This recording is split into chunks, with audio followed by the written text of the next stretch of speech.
Hey there, everyone. Good afternoon. It's a lovely, lovely windy day here in the Midwest.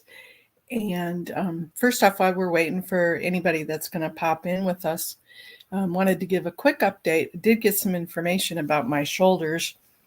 Finally got some MRI information back.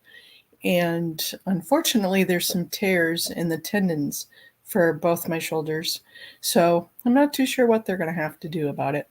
I'll have an appointment coming up and we'll be able to take a look at it and see what the doctor recommends, whether it's just physical therapy or some surgery. Not too sure yet, but we'll get there. We'll get there definitely. So, this might be more of a soliloquy rather than talking with people, but that's okay. I still need to get this information out. I remember when my kids were young and trying to discipline them, trying to teach them, trying to educate them. And educating a 2-year-old, sometimes a toddler, is the hardest thing in the world. So might as well beat your head against the wall sometimes. That's the way it kind of feels with LAPD. We decided to take the strategy of working with them, going to LAPD, then going to LAPD Office of Inspector General. The Office of Inspector General we thought was pretty successful. And for the first couple of days, it seemed and appeared that it seemed to be slacking off a little bit. There were still a lot of calls, but they were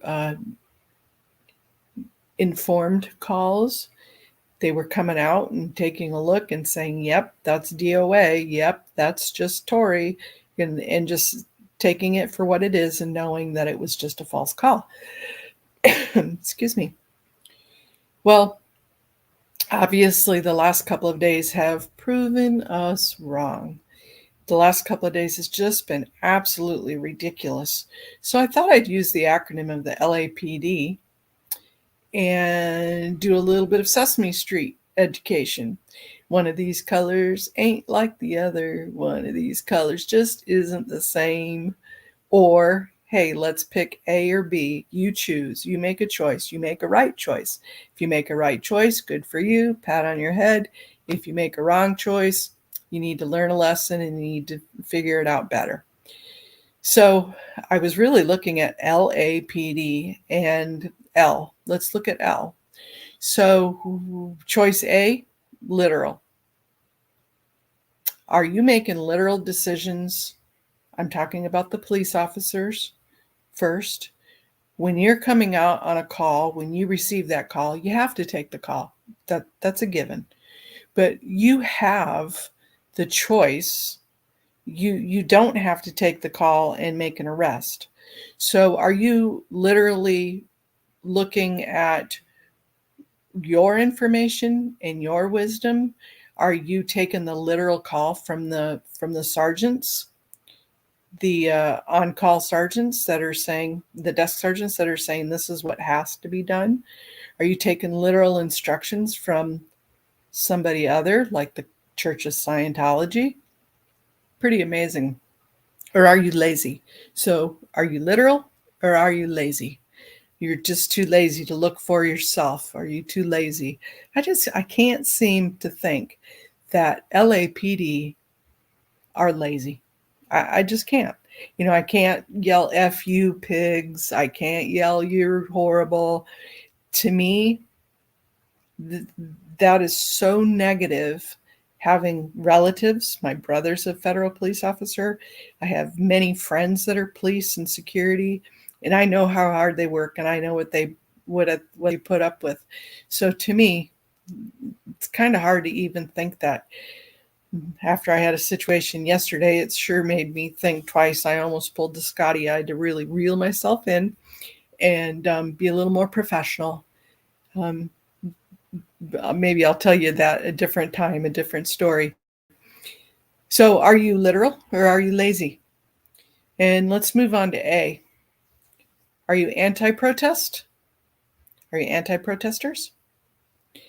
What are you? I see the other protesters, the UCLA, the somatics, the all the other protests that are going on, and yeah, I see the cops out in their riot gear with their face masks and their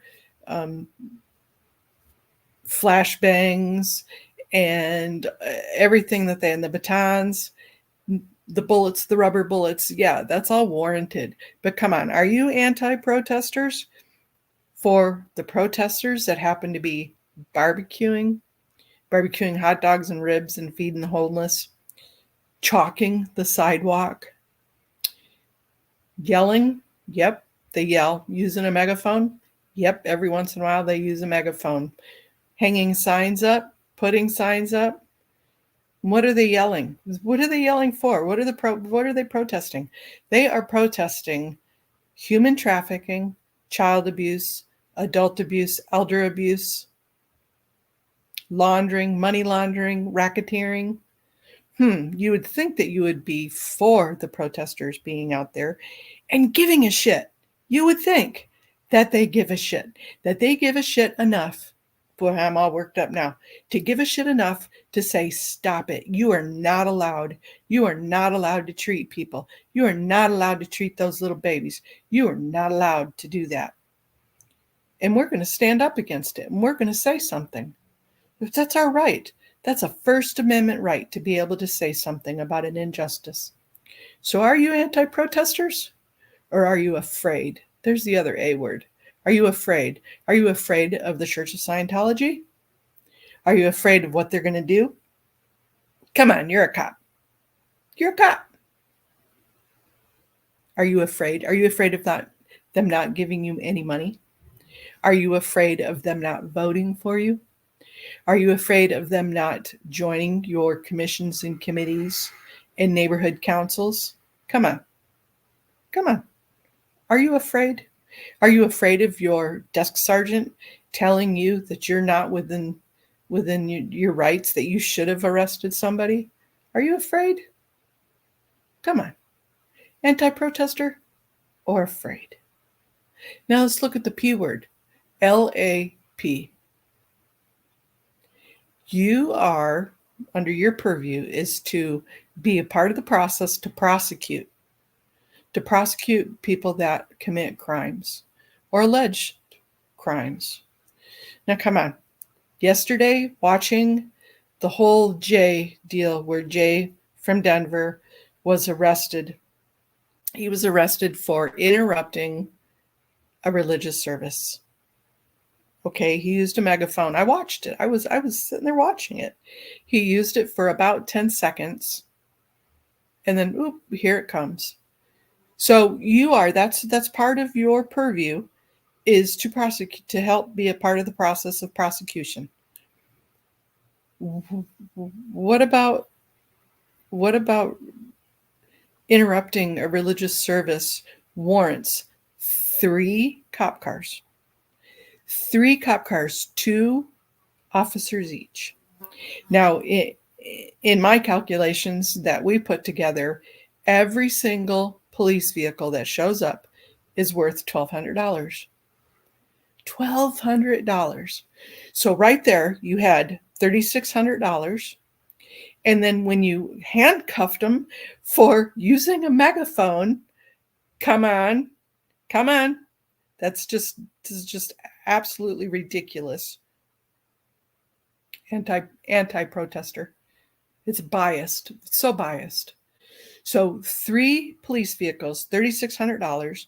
And then when you ripped off his sunglasses, you scratched his eye, and an ambulance is worth $1,200 each call too. So now you're up to $4,800 for somebody using a megaphone, somebody being too loud, somebody interrupting a church service. Now we don't really need to get into the yays and nays of whether it's a church service or not. We all know it's a bunch of bullshit. Yeah. Church services, one, even if it was church services, you don't hold church services from 9 a.m. till 10 a.m. or 10 p.m. at night. That's just ludicrous. That's stupid. That's stupid to even think that. And it's stupid that you wouldn't use those facts when you're in the process of prosecution. Okay, so let's flip to the next P word, persecution. Yeah, that's more like it. Persecution. I'm going to read you the definition of persecution.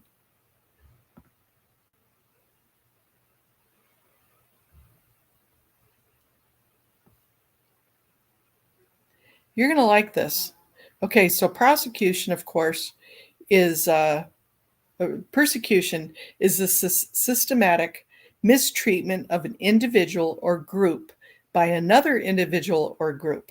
The most common forms are religious persecution, racism, and political persecution. A lot of times they overlap. Now, is that religious persecution? And no, it's kind of like anti-persecution. It's like the protesters are trying to get their First Amendment ideas and thoughts out, and they're being persecuted for it. It just doesn't make sense. Doesn't make sense at all. And when you are taking a group of people individually, and it seems like all the individuals that happen to go to take a ride are from out of town, not the locals. Just doesn't make sense. That is just sheer persecution. And it stems from the bias. It stems from the being afraid, the anti-protesters. It just doesn't make sense, LAPD. So let's get into the D. You have LAP and now D. You have the discretion under Penal Code 142, California Penal Code 142, the LAPD Directive 02006.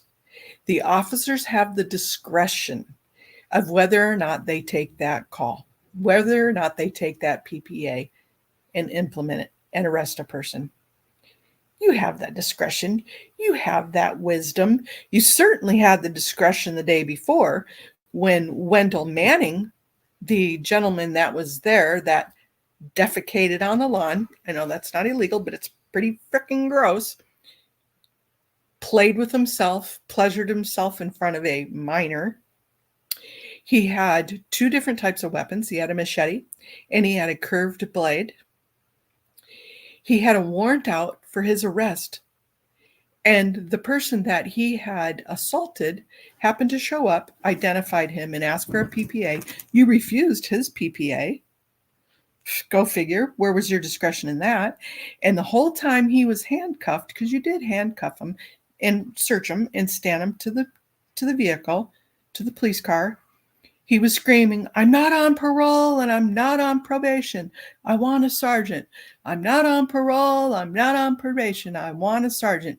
And that kept going on and on and on. Finally, the sergeant showed up and you released him because you used your discretion. Come on. Where does it weigh?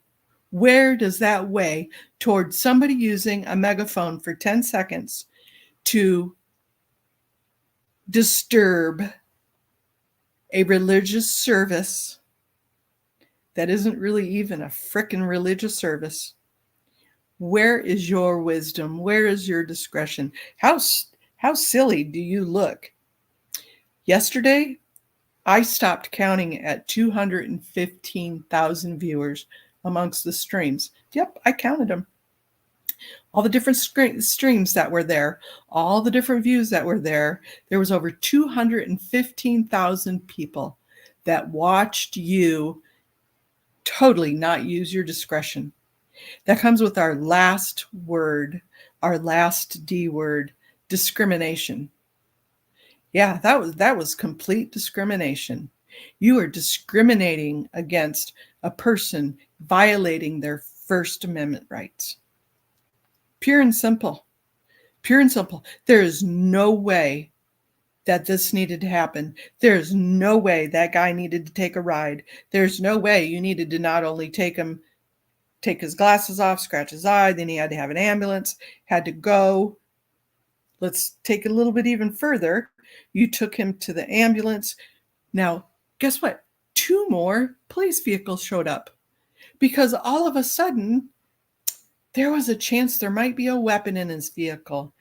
2 more police vehicles. You showed up. You gave him another ticket. So you gave him 1 ticket, and then you give him another ticket. So now he's got 2 tickets. 5 police vehicles total and an ambulance. And then you took him over to the 77th Street station, to where he was finally released after a couple hours later.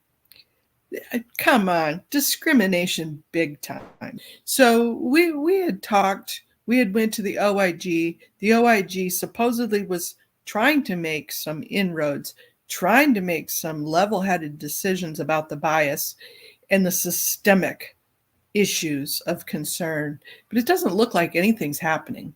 So with this, it will be taken up the stream. We will be going to DOJ. Look what San Francisco's been having to go through for the last couple of years.